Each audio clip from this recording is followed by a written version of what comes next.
Rationality Rules, a channel that I have been watching since it was the size of my channel currently, has recently published a video explaining why he doesn't buy the ethical argument for veganism.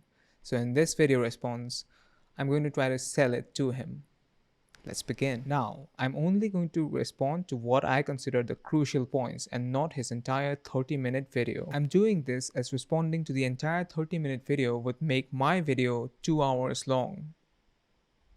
And that is too long. That's what she said. That's what she said. Stephen, that's the guy's name, begins by giving us a Steelman version of what he considers a strong and popular argument for ethical veganism. But while doing so, he makes a few errors. So let's go through them one at a time. According to the Effective Altruism Foundation, the strongest argument for veganism goes as follows. Premise 1. We shouldn't be cruel to animals. That is, we shouldn't harm animals unnecessarily. Premise 2. The consumption of animal products harms animals. Premise 3. The consumption of animal products is unnecessary. Conclusion, therefore, we shouldn't consume animal products. Let's analyse each of these premises and then strengthen them when and where we can. Premise 2. The consumption of animal products harms animals. On a literal reading, this premise is just false. It's not the consumption of animal products that causes harm, but rather the process of acquiring the animal product that, more often than not, causes harm. When a hunter cooks and eats the deer, he's not harming the deer. No, he harmed the deer and the deer's kin, if it had any, when, in an act of pure masculinity, he equipped himself with an incredibly powerful and accurate weapon, found a safe space, and pulled the trigger from hundreds of feet away. So it's not the consumption of animal products in and of itself that causes harm, but rather the deliberate acquisition of products from sentient beings that causes harm.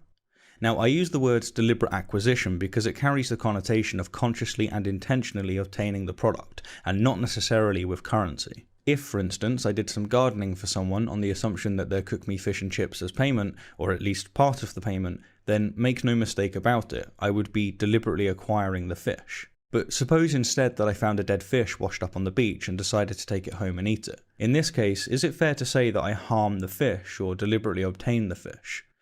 Well, as far as I'm convinced, the answer is no, and so I just don't see an explicit issue with such an act.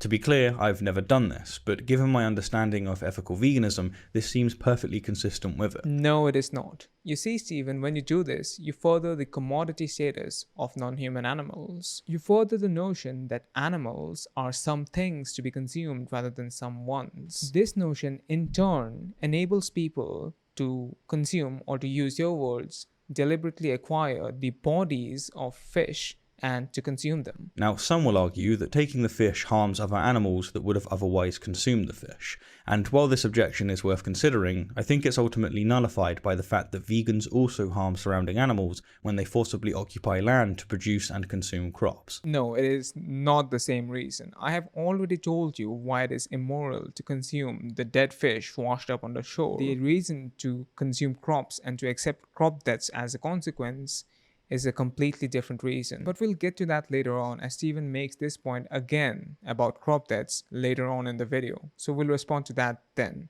Premise 3. The consumption of animal products is unnecessary. Assuming that by necessary we mean that something is required for us to continue living, this premise is tethered to one's socio-economic and geographic environment. Within the last 5 years, the vegan options offered in the south of England have massively expanded, with pretty much every restaurant offering fantastic vegan alternatives at affordable prices. This has made my transition towards veganism significantly easier, and it's immensely helped normalise veganism. But what about countries that are not socio-economically privileged? If one's location prevents them from acquiring necessary nutrition from vegan sources, then they are permitted, it seems, to consume animal produce. This is not true. I have said this multiple times and I will say it again. Only the ultra-privileged think that veganism requires privilege. It is because they think of things like the cost of almond milk. They think that a Starbucks latte is a basic need. It's not. The rest of us know that rice, dal, rajma, chana, other legumes, beans, vegetables, etc., which are the cheapest foods available in the market, are sufficient for a vegan diet. Now, I do know that Stephen is not the kind to make an ad hominem, but in case you are watching this, Stephen, it is obvious that other people are watching this too. Therefore, I must make the following point. I live in India, a developing country, And for the first 22 years of my life, and I'm still 22 years old by the way, I lived in a disenfranchised part of this disenfranchised country. I lived in the northeastern region. You can Google it. I also belong to a marginalized indigenous tribe within this disenfranchised region of this disenfranchised country. So I am the disenfranchised within the disenfranchised within the disenfranchised. That's three layers. I only recently moved to Bangalore, but have been vegan for the last 6 years. I have never seen an avocado, I've never seen quinoa, I don't know what almond milk tastes like, and so on. So you can definitely be vegan even if you belong to a disenfranchised part of this world. And another consideration here is mental health. Just as some atheists act as if they're theists due to the threat of their family and community ostracizing them, someone who's convinced of veganism might nevertheless consume animal produce simply to maintain relations, because they're emotionally and perhaps physically tethered to others. When I went pescatarian, all of my friends and family ate meat, and plenty of them judged me for my decision. What's more, some of them consistently threw objections at me, and because I bit back, a few of my relations significantly suffered. Now fortunately, I'm not tethered to such people, but that's not true of everyone.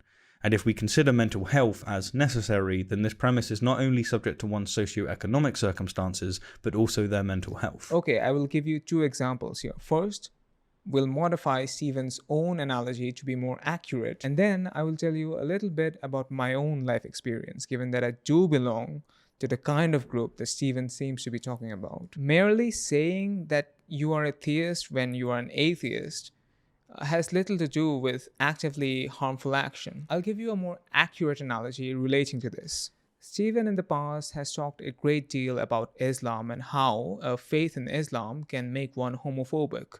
What's more is that even 61% of moderate British Muslims believe that homosexuals should be punished. I don't quite remember if Stephen said this himself, but it is indeed true that Islam, a faith in Islam, can make you so homophobic that you'd be willing to throw gay people off of terraces. Now, Stephen has also rightly talked about the ostracization faced by ex-Muslims upon leaving the faith of Islam. Now, many ex-Muslims, upon leaving the faith of Islam, also leave behind the related homophobia. And that's the reason. Once you leave behind the entire faith, once you don't buy any of that, you don't buy the little details of it either. Now, imagine how ridiculous it would be for an ex-Muslim to actively throw gay people off of terraces just to maintain their social circle. That is what is analogous to eating animal products to maintain your social circle. Not just saying that you're a theist when you're indeed an atheist. Now, let's talk about a little bit of my own social circle, the social circle of Soytheist. Now, as stated earlier, I am the descendant of an indigenous tribe in India, and indigenous tribal people, for some context, are marginalized within India. As a consequence of belonging to a meat-heavy tribe, I used to eat a lot of meat, and so did my tribe, and so does my tribe. When I said I'm going vegan for the first time, people did not believe me, and when people did believe me eventually, they mocked me. At one point, I was accused of joining hands with the privileged upper caste vegetarians of India in order to further ostracize and marginalize the meat-eating tribes of India. This is about as bad as it gets in India in terms of mental health related to veganism. And I'm not telling you this to sing my own praise as much as I understand it sounds like it. There are multiple tribal people who have done the same thing in the face of similar ostracization. Why? Because regardless of my ethnicity, I too can understand, just as an American can understand, just as a Britisher can understand, that my mental health, a little change to my mental health, a little change to my social circle, is not sufficient justification to take away the entire life of an innocent animal. It is not sufficient justification to put innocent animals through hell. We, as in people who have these unique struggles, are capable of understanding this. And to expect anything less than that is to espouse the soft bigotry of low expectations. I think, Stephen, you're a good person. I think so because I have been watching you for the last 5 years. I think you're unintentionally espousing the soft bigotry of low expectations. And now that this has been pointed out to you, I am very confident that you will drop the soft bigotry of low expectations. Thank you in advance. On the point of the soft bigotry of low expectations, it seems like you're espousing it, but it is also possible that I have misunderstood you. In which case, kindly clarify what you mean so that I can understand what you're trying to say when you make that point. Alright, well, I reject premise 1, and for 2 reasons. Let's spell out the first. As vegans are well aware, vegan diets raise many moral questions of their own, and one such question is this. What does it mean to say that the deliberate acquisition of a product is necessary? Necessary for what? To again quote Doggett, if it is wrong to hurt chickens for meat, is it wrong to hurt mice and moles while harvesting crops? Again, we'll get to this later because he makes that point again later on. If it is wrong to harm workers in the production of meat, isn't it wrong to harm workers in the production of tomatoes? Because the animals whose products you consume eat plants too, so significantly more workers are required for animal farming than for tomato farming. Again, veganism is about the realistic goal of reducing harm as far as is possible and practicable, not about the unrealistic and impossible goal of eliminating all harm from this world. That is not possible. Secondly, a meat worker suffers from a kind of illness that a tomato worker simply doesn't. It's called PITS, or perpetrator-induced traumatic stress, which is a form of PTSD. Resources are linked in the description. If it is wrong to use huge quantities of water for meat, isn't it wrong to use huge quantities of water for almonds? Veganism requires a plant-based diet, not an almond-based diet. I have never consumed any almond products, mostly because they are very expensive.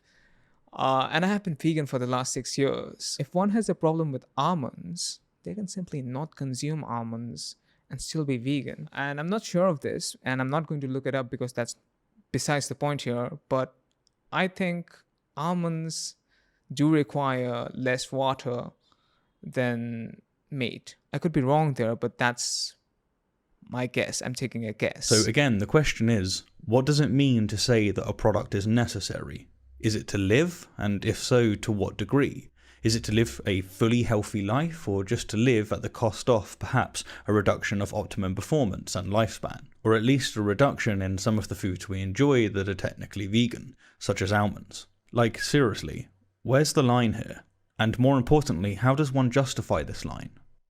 Well, most vegans claim that they deliberately acquire products that harm sentient beings because it's necessary for them, as an individual, to live. Now, the following question might seem a little strange, but it's absolutely a fair philosophical query. How does the vegan determine that their life is worth more than the mice and moles sacrificed in their crops? If the avoidance of harm is so paramount, why does one human life supersede 1,000 mice or 1,000,000 insects? Okay, I will tell you which one it is. It is necessary to be as healthy as one wishes to be as a vegan. I will tell you why, in the current world scenario, it is justifiable to preserve one human life over that of 1,000 mice and moles. I'm not sure where you're getting these numbers, but let's grant it because the specificity of the numbers are not the point here. This is justified because the process of mindlessly killing mice and moles in the production of crops has to do with the fact that we live in a non-vegan, speciesist, human supremacist world. And in this non-vegan, speciesist, human supremacist world, we just don't care about animals that much. And therefore, killing animals is a part of crop production. The solution to this is to get to a vegan, non-speciesist, non-human supremacist world. If vegans all gave up their lives to save the lives of 1,000 mice and moles, there would be no Earthling Eds or Joey Armstrongs or cosmic skeptics arguing for veganism. And the rest of the world simply wouldn't go vegan because there's no one to convince them to do it. If vegans just got by, if vegans just barely managed to live, if they got terribly malnourished, then there would be no one who would take seriously the Earthling Eds, the Joey Armstrongs, and the cosmic skeptics of this world. And again, we would never get to the vegan world that solves the problem of crop deaths. To illustrate this principle, suppose an ethical vegan was lost at sea with shipmates. If harming sentient beings can be justified in the name of continuing one's existence, then the vegan would eventually be justified in killing a shipmate for sustenance. Hell, with time, they'd be justified in killing everyone on the ship. Yes, that would be the case. What is the confusion? I would eat a human being in order to survive, and believe it or not, so would you, given the circumstances. To wrap up this objection, though, the definition of unnecessary does most of the heavy lifting. So it seems like I have addressed your first objection. Anyhow, with that, I'll turn my attention to the second reason I reject ethical vegan arguments. Bentham's observation of nature placing us under the governance of two sovereign masters, suffering and happiness, strikes me as beyond doubt. Now, utilitarians infer from our sovereign masters that the right thing to do is to maximise happiness and minimise suffering, and of course, if one adopts these premises, then it simply follows that unnecessary harm to sentient beings is immoral. Utilitarians then affirm the first premise of the ethical vegan argument. To unnecessarily harm sentient beings is to minimise happiness and maximise suffering. However, I think that utilitarians are subtly but significantly mistaken in their assessment. Bentham died in 1832, 27 years before Darwin published The Origin of Species, but we today are so fortunate as to stand on the shoulders of both of these giants. Or to put this another way, our ancestors that inherited the don't unnecessarily harm your kin intuition patch had a survival advantage over those who didn't. The same is true of those who inherited the don't unnecessarily steal from your kin intuition patch. Now, while most social species simply run the script and get on with their life, never questioning why they have the intuition, in recent millennia humans have been asking why. Why do we have this intuition? What is morality? What is this standard? What makes something right or wrong? And ethical veganism is, by my lights at least, the result of answering this question in the tone resembling Bentham. The subtle but significant issue though, and here's where my second objection begins, is that I think that ethical vegans, and indeed utilitarians, have misdiagnosed our moral software. We're not running the patch we shouldn't harm sentient beings unnecessarily. No, definitely not. We're predators for crying out loud.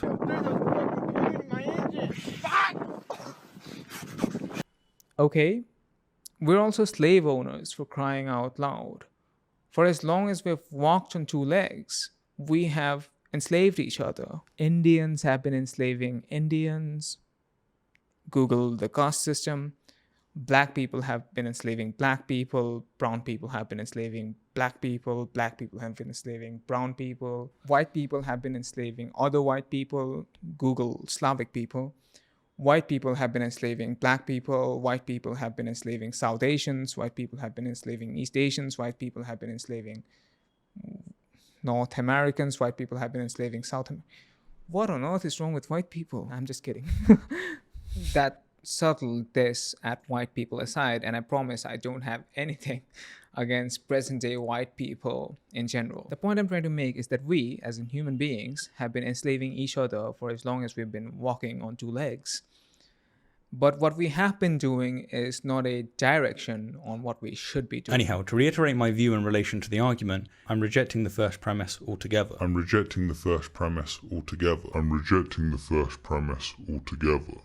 While the proposition that we shouldn't unnecessarily harm sentient beings strikes me as intuitively correct, upon assessment it seems to me that the actual proposition that we accept, that is, the software we're actually running, is we shouldn't unnecessarily harm our kin. So veganism will, at least as far as I'm convinced, eventually win, but it won't be because it's wrong to unnecessarily harm sentient beings. It won't be because the ethical vegan argument is sound. The real first premise, then, is don't unnecessarily harm our kin, and veganism simply isn't entailed by this. You say that the vegan argument is not sound on the basis of what evolution by natural selection has built into us. That seems slightly different than what you said you would be proving on the outset. You said you aren't providing an argument against ethical veganism, but it seems like you very much are. Unless I have misunderstood you, in which case, do let me know. Anyway, since you are trying to provide an argument against ethical veganism, let me try to knock it down as best as I can. The thing is that evolution by natural selection is descriptive. It is not prescriptive. Or to put it in another way, it tells us how we got here, but it is fallacious to argue on the basis of that how we should be while we are here. That would be social Darwinism. something we rightly reject in ethics. Or to put it in yet another way, it tells us what is. It is fallacious to base on that what ought to be. Stephen, you're committing the is-ought fallacy. I know, Stephen, that you have criticized Dr. Sam Harris for trying to get an ought from an is. The moral landscape is perhaps the most useful source we currently have to make this case, but it's really unfortunate that the author, whom I have a lot of respect for, still claims that he surpassed Hume's guillotine. Harris, good sir, the bad news is that you haven't, but the good news is that you never needed to. But you're doing the exact same thing, Stephen. You're pulling a Sam Harris. Stephen, you ought to stop.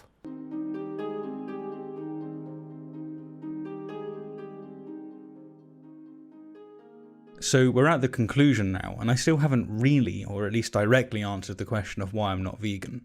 So let's do it. Well, building upon what we've just covered, I have this following scenario. About 95% of what I consume is vegan, which as said earlier necessitates the death of countless moles, mice and insects. But to be more honest with you than I probably should, when I reflect upon this, I just don't greatly care. But why? Where's the logic? If I won't eat a mole because it effectively decreases my well-being, why don't I lose sleep over killing moles for my crops? Yeah, I have already addressed the crop that's dough argument, so let's move on. And crucially, know that necessity just isn't relevant here. What's relevant is my circle of altruism, my emotional state, and yet it's completely inconsistent. Not only in what species are within it, but also what members of each species are within it. Why? And the same is true, though to a far lesser extent, when it comes to the consumption of meat. If one consumes cows, pigs, chickens and so on, then they are, over their lifetime, going to commission the exploitation and suffering of a staggering number of sentient beings. And for me, personally, the knowledge of so many animals being harmed simply because I can't stomach the readily available alternatives, which are getting better and better, causes me suffering that far outstrips the pleasure I'd get from eating them.